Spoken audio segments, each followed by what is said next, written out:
Mr. Romano, did you prosecute anyone for engaging in an insurrection related to January 6th? For the crime of insurrection? You did not, No. did you? This select subcommittee is committed to undertaking the investigation that the first select committee never conducted. How did this security failure on January 6th happen, and how do we ensure it does not happen again? Hey everyone, it's Audrey here with Congress Lens. I just watched the snippet from the hearing where Representative Harriet Hageman grills the officials about the FBI's handling of the pipe bombs during January 6th, and honestly, I have to say, she is cutting right through the confusion and incompetence.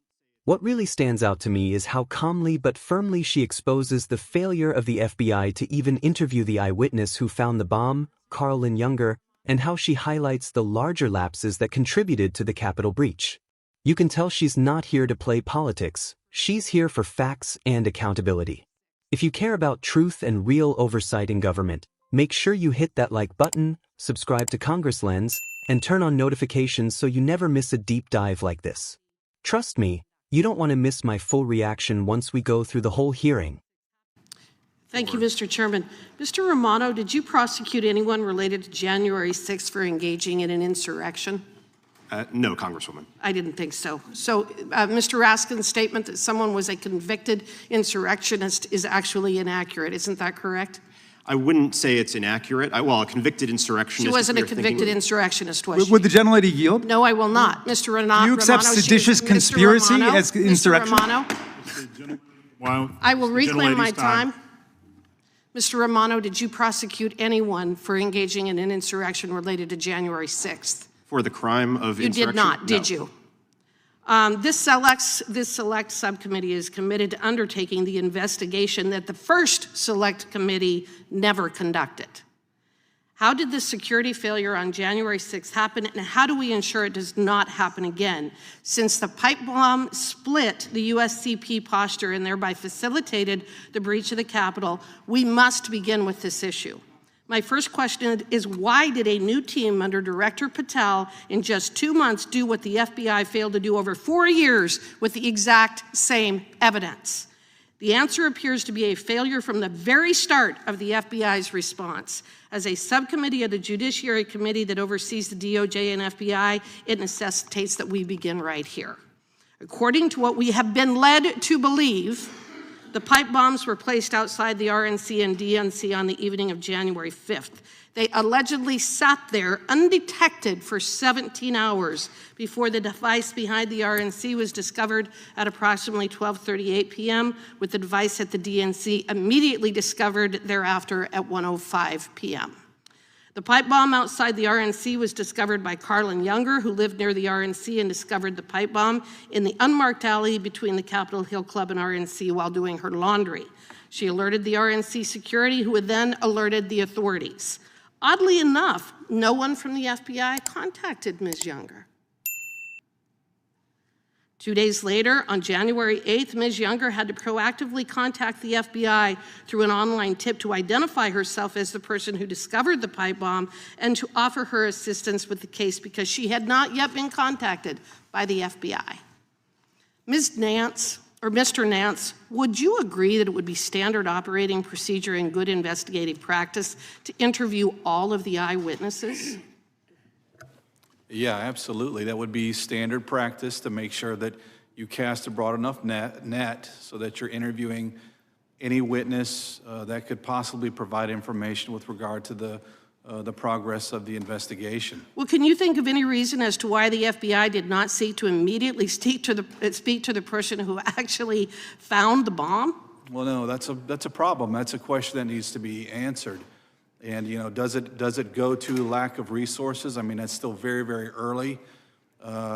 So I find that to be extremely problematic. Well, in her online tip, Ms. Younger stated, quote, "I can confirm that the device must have been placed between 12 p.m. and 12:40 p.m. Eastern Standard Time on January 6th, end quote, because it was not there when she first passed the area around 12 p.m. So when was the bomb actually placed and by whom? The FBI finally interviewed Ms. Younger 3 days later on January 11th, and it confirmed her testimony that the device outside the RNC was not there before 12 p.m. on January 6th. This leads us to 3 significant data points. First, the bombs had kitchen timers for 60 minutes. Second, the witness who first discovered the bomb noted it was not there before noon, about 60 minutes before the meeting of Congress. And third, if in fact the bombs were placed the night of the 5th, they sat there for 17 hours in a highly trafficked area, undisguised, without detection, until the most crucial time for security that day, which was when Congress was voting to certify the election. Mr. Nance, what should the FBI have done with this contradicting evidence? Well, the Bureau should have run that all to ground. I mean, every resource should have been made available to make sure that, that those questions got answered, and that simply did not happen. And I think that had to do with a less than ideal leadership posture. Well, I think that's the understatement of the century, Mr. Nance, but I appreciate your remarks on that. Both devices were largely undisguised and visible along heavily trafficked areas, yet they allegedly lay undiscovered for 17 hours, a point Ms. Younger disputes, and again, which oddly enough, they were not detected by the Secret Service bomb sweeps at the DNC before the arrival of then Vice President-elect Harriet that very morning. Does the fact that these devices were not detected for 17 hours raise any questions for you? Well, of course, I think it does for everybody. You know, though the January 6th investigation was just beginning, and I suppose you could make an argument that resources were stretched thin, the gravity of the placement of these, where these pipe bombs were placed, suggests that that should have received, at least the same or equivalent amount of resources that the broader J6 investigation. Well, then I appreciate not only did it not receive the attention, the January 6th committee entirely ignored the placement of those bombs, which tells you that they had an agenda that they pursued that had nothing to do with what actually happened on January 6th. With that, I yield back. Gentlelady's time's expired. Mr. Chair, I have a UC.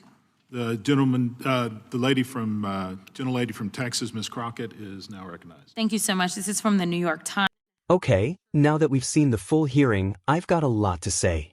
First of all, Harriet Hageman is doing exactly what Congress is supposed to do. She's holding law enforcement accountable. She points out that the pipe bombs at the RNC and DNC went undetected for 17 hours, even though they were in highly trafficked areas. That's not just a procedural failure, it's a serious lapse in leadership and resource allocation. Then there's Carolyn Younger, the eyewitness who discovered the RNC bomb. Hageman shows that the FBI didn't even contact her for days. She had to proactively reach out online. That's unbelievable.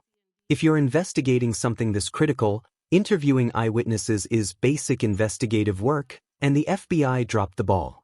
Hageman doesn't let this slide. She calls it what it is, a failure from the very start. Another thing I noticed is how she exposes the contradictions in the evidence. Younger testified that the bomb was not there before noon on January 6th, which doesn't match claims that it had been sitting there all night. Hageman zeroes in on these inconsistencies and forces officials to acknowledge that the investigation was mishandled. And let's be real, the January 6th committee completely ignored these bombs. Hageman highlights that they had an agenda and failed to investigate one of the most critical security threats that day. That's a huge deal, and she's not afraid to call it out. Honestly, this hearing shows why we need real accountability in government. Hageman isn't just asking questions. She's demanding answers and shining a light on serious negligence that could have had deadly consequences. If you're watching this, pay attention. This is how oversight is supposed to work.